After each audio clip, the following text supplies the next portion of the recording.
एक नए टॉपिक के साथ आप लोगों को एक मरतबा फिर से एमएस से तालीम में वेलकम। जो अभी टॉपिक हम लोगों ने डिस्कस करना है वो है पॉलीमराइजेशन। तो पॉलीमराइजेशन है क्या चीज़? पॉलीमराइजेशन मोनोमर्स जब अपने ही दूसरे मोनोमर्स के साथ कंबाइन होते हैं तो वो बना देते हैं पॉलीमर।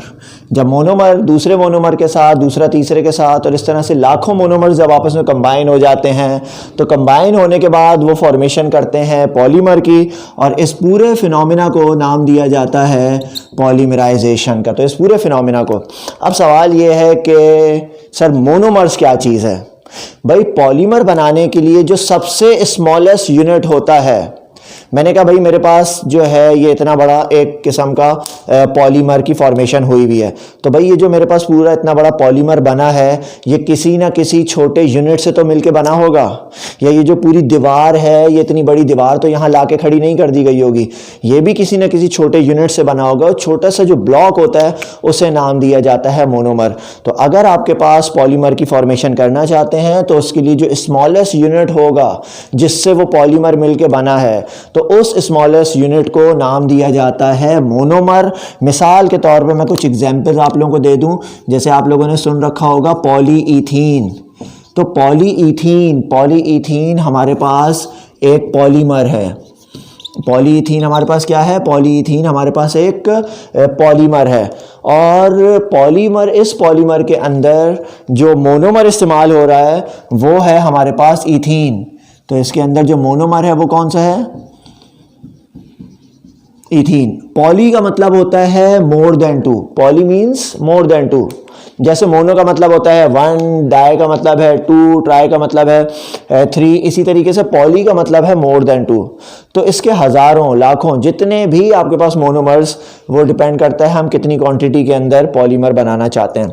तो पॉलीमराइजेशन क्या चीज़ है? पॉलीमराइजेशन एक ऐसा फिनोमिना है जिसके अंदर मोनोमर्स आपस में कंबाइन होते हैं और कंबाइन होने के बाद वो बनाते हैं पॉलीमर। इस फिनोमिना को नाम दिया जाता है पॉलीमराइजेशन। और पॉलीमर बनाने के लिए बीच में कुछ ना कुछ कंडीशंस होती हैं। तो ये बात हम जानते हैं कि अगर हम कोई पॉलीमर या कोई भी रिएक्शन करवाते हैं तो उस रिएक्शन को करवाने में कुछ ना कोई टेम्परेचर चाहिए होता है, कोई प्रेशर चाहिए होता है, या कैटलिस्ट होता है, या कुछ इनिशिएटर्स होते हैं जो रिएक्शन को धक्का लगाने के लिए इस्तेमाल किए जाते हैं। तो वो सारे पैरामीटर्स होते हैं। एक आध एग्जांपल और आपको दे दूं, जैसे कि पॉलीईस्टर, आप लोगों ने नाम सुना होगा पॉलीईस्टर। जैसे पॉलीईथीन बैग्स, ये शॉपिंग बैग्स होते हैं, जैसे हम बोलते हैं पॉलीथीन मार्केट नेम इसका पॉलीथीन है, जबकि इसका केमिकल नेम जो है वो पॉलीईथीन इसको बोला जाता है। जैसे पॉलीईस्टर एक कंपाउंड है पॉलीईस्टर, लेकिन ये मार्केट के अंदर इसको पॉलिस्टर के नाम से जांचा जाता है। जैसे धागा होता है कपड़े बनाने के लिए या सिलाई कढ़ाई के लिए, जो एक धागा अच्छी क्वालिटी का इस्तेमाल किया जाता है उसको बोला जाता है पॉलिस्टर। तो है बेसिकली पॉलीईस्टर। पॉली का मतलब होता है मोर देन टू, और ईस्टर जो है यहाँ पर वो है हमारे पास मोनोमर। तो इस कंपाउंड के अंदर, इस पॉलीमर के अंदर जो मोनोमर इस्तेमाल किया जा रहा है वो है हमारे पास, क्या है? वो है हमारे पास ईस्टर। पॉली का मतलब है मोर देन टू। जैसे कि एक और एग्जांपल आपको दे दूं, पॉलीविनाइल क्लोराइड, इसकी शॉर्ट फॉर्म होती है पीवीसी। ये देखा होगा घरों में जो वाटर के या सेवरेज के पाइप्स जो लग रहे होते हैं, तो वो पीवीसी पाइप होता है पॉलीविनाइल क्लोराइड। पॉली का तो मतलब है मोर देन टू, 50 हो, 100 हो, 1 लाख हो, करोड़ पार्टिकल्स हो, करोड़ मोनोमर्स हो, लेकिन जब ये आपस में कंबाइन होंगे तो ये बनाएंगे पॉलीमर। पॉली का तो मतलब है मोर देन टू, और ये पॉलीविनाइल एक सिंगल मोनोमर है, तो ये पॉली का मतलब मोर देन टू, और विनाइल क्लोराइड जो है यहाँ पर इस्तेमाल किया जा रहा है एज अ मोनोमर। तो ये मैंने कुछ एग्जांपल्स आप लोगों को दे दी पॉलीमराइजेशन के। पॉलीमराइजेशन है क्या चीज़? Self addition of monomers to form polymer.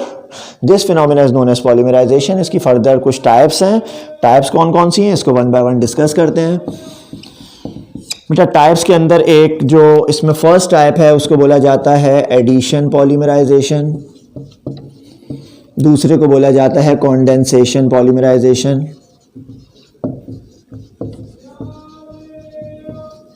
Addition polymerisation और कंडेंसेशन पॉलीमराइजेशन, ये फर्स्ट टाइप है, और कंडेंसेशन पॉलीमराइजेशन इसमें हमारे पास सेकंड टाइप है। देखें, इसमें भी पॉलीमर बनता है, एडिशन में भी पॉलीमर बनता है, कंडेंसेशन के अंदर भी हमारे पास पॉलीमर की फॉर्मेशन होती है। इसके अंदर जो बेसिक डिफरेंस है, वो बेसिक डिफरेंस हमारे पास क्या है कि एडिशन पॉलीमराइजेशन के अंदर कोई बाय प्रोडक्ट की फॉर्मेशन नहीं हो रही होती, जबकि कंडेंसेशन पॉलीमराइजेशन के अंदर एक बाय प्रोडक्ट बनता है, और वो जो बाय प्रोडक्ट बनता है वो नॉर्मली क्या होता है, वाटर। पॉलीमर इसमें भी बनेगा, लेकिन इसमें no by product will form, no byproduct will form, इसमें byproduct will form, और normally low molecular weight substances होते हैं या वाटर इसके अंदर बन रहा होता है, condensation polymerisation, and the second type is addition polymerisation. Polymer इसमें भी बनेगा, पॉलीमर इसमें भी बनेगा।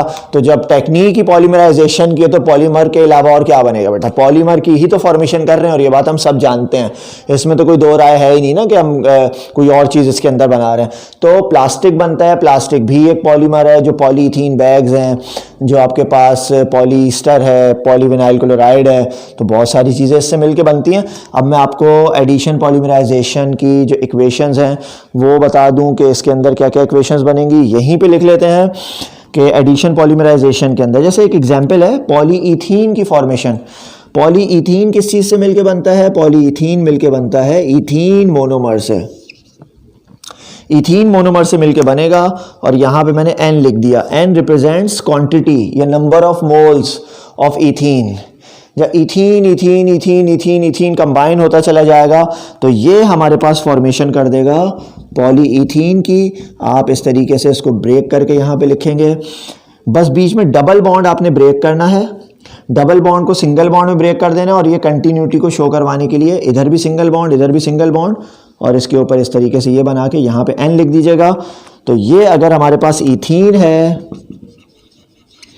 तो ये हमारे पास हो गया पॉली इथीन। ये एग्जाम्पल मैं आप लोगों को दे रहा हूँ एडिशन पॉलीमराइजेशन की, फॉर्मेशन ऑफ पॉलीइथीन।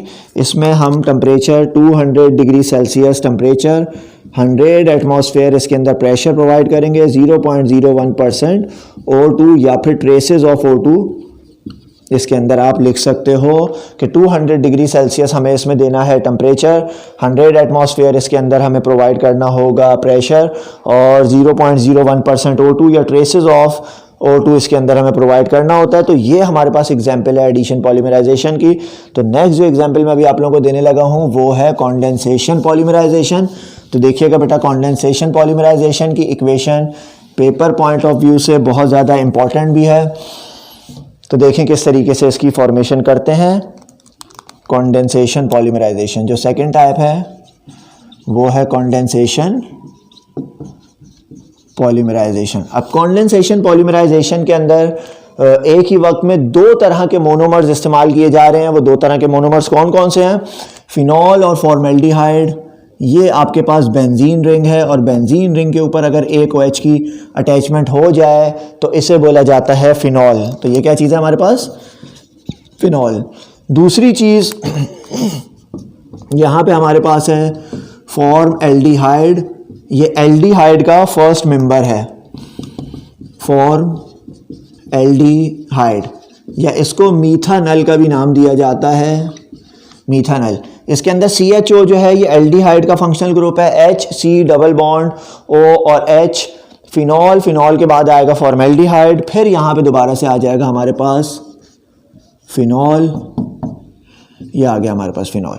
अच्छा, अब बेंजीन में हर कॉर्नर पे एक एक H की अटैचमेंट हुई होती है। यहाँ भी H होगा, यहाँ पे भी H होगा, हर जगह पे HH होगा। लेकिन ये वाला H मैं यहाँ पे इसकी कोई वर्किंग शो करवाना चाहता हूँ, इसीलिए ये मैं H यहाँ पे शो करवा रहा हूँ। वरना यहाँ भी H होगा, यहाँ पे भी, यहाँ पे भी, यहाँ पे भी H होगा। यहाँ पे H नहीं होगा क्योंकि यहाँ वाला H OH के साथ रिप्लेस हो चुका है। इस फिनॉल के अंदर भी H यहाँ पे होगा, लेकिन चूँकि मुझे इसकी वर्किंग शो करवानी है इस H की, लिहाजा इसे मैं यहाँ पे इस तरीके से फॉर्म कर रहा हूँ। ये होगा तकरीबन 25 डिग्री सेल्सियस पे ये हो जाता है। अब होगा ये कि यहाँ से निकलेगा H और यहाँ से निकलेगा हमारे पास H, और जब ये दो H यहाँ से निकलेंगे तो ये H कंबाइन होगा यहाँ पे इस ऑक्सीजन के साथ, ये वाला H कंबाइन होगा इस वाले ऑक्सीजन के साथ। बेटा जब दो H और एक ऑक्सीजन आपस में मिलता है तो किस चीज़ की फॉर्मेशन होती है? Phenol, formaldehyde, phenol.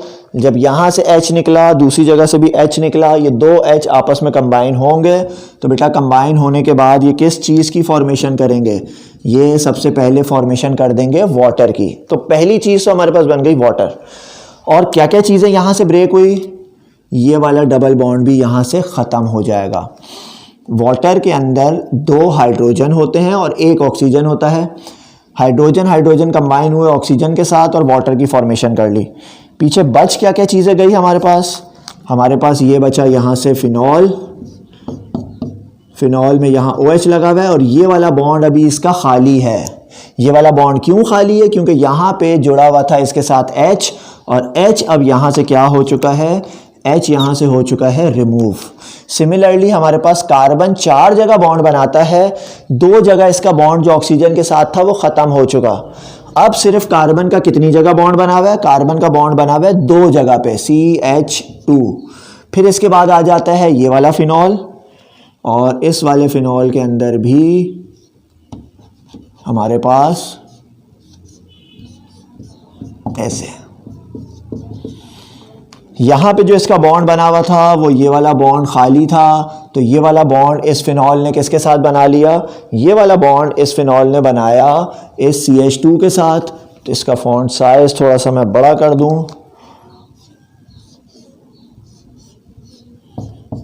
ये हमारे पास आ गया यहाँ पे ये वाला फिनॉल। अब देखें सिलसिला पता है क्या है? सिलसिला ये है कि यहाँ पे ये फिनॉल है, ये एक H रिमूव हुआ तो इस कार्बन ने एक जगह मजीद बॉन्ड बनाना है। इस कार्बन ने एक हाइड्रोजन रिमूव करवाया तो इस वाले कार्बन ने भी एक जगह बॉन्ड बनाना है और इस कार्बन ने बनाना था 2 जगह बॉन्ड। कार्बन ने 2 जगह तो अपने हाइड्रोजन के साथ बॉन्ड बनाया हुआ है, एक जगह यहाँ बॉन्ड बनाया, एक जगह यहाँ। तो ये चीज़ इस तरीके से चलती चली जाएगी। एक फिनॉल होगा, फिर फॉर्मेल्डिहाइड होगा, फिर फिनॉल होगा, फिर फॉर्मेल्डिहाइड होगा। कंटिन्यूटी को शो करने के लिए यहाँ पे भी इस तरीके से एरो बना दें, यहाँ पे भी इस तरीके से एरो बना दें। This is known as Bakelite. और यहाँ पे आप लिखना चाहो तो n मेंशन कर सकते हो। यहाँ पे भी आप इस पे ब्रैकेट लगा के क्वांटिटी को शो करवाने के लिए n लिख सकते हैं।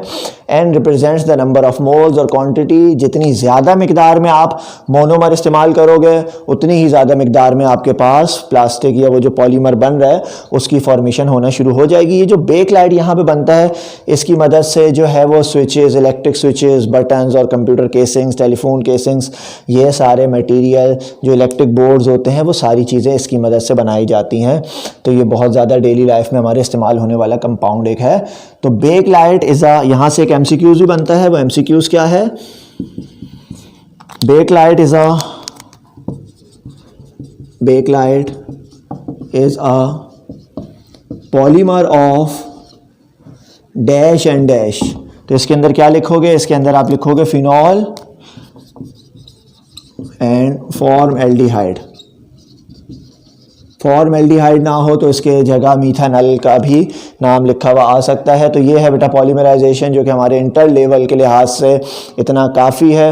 बाकी यूनिवर्सिटी लाइफ में जब आप जाओगे तो इसकी मज़ीद डिटेल्स वहाँ पे पढ़ोगे। अगर आपका एडमिशन किसी केमिस्ट्री रिलेटेड फील्ड के अंदर होता है तो वहाँ पे इसकी मज़ीद डिटेल्स भी हैं, इसकी मज़ीद टेक्निक्स भी हैं। पूरी एक ब्रांच है केमिस्ट्री की, उसके अंदर फिर आप मज़ीद डिटेल्स पढ़ते हैं। लेकिन फ़िलहाल कोई टेंशन नहीं, इतनी सी चीज़ है एडिशन पॉलीमराइजेशन, कंडेंसेशन पॉलीमराइजेशन।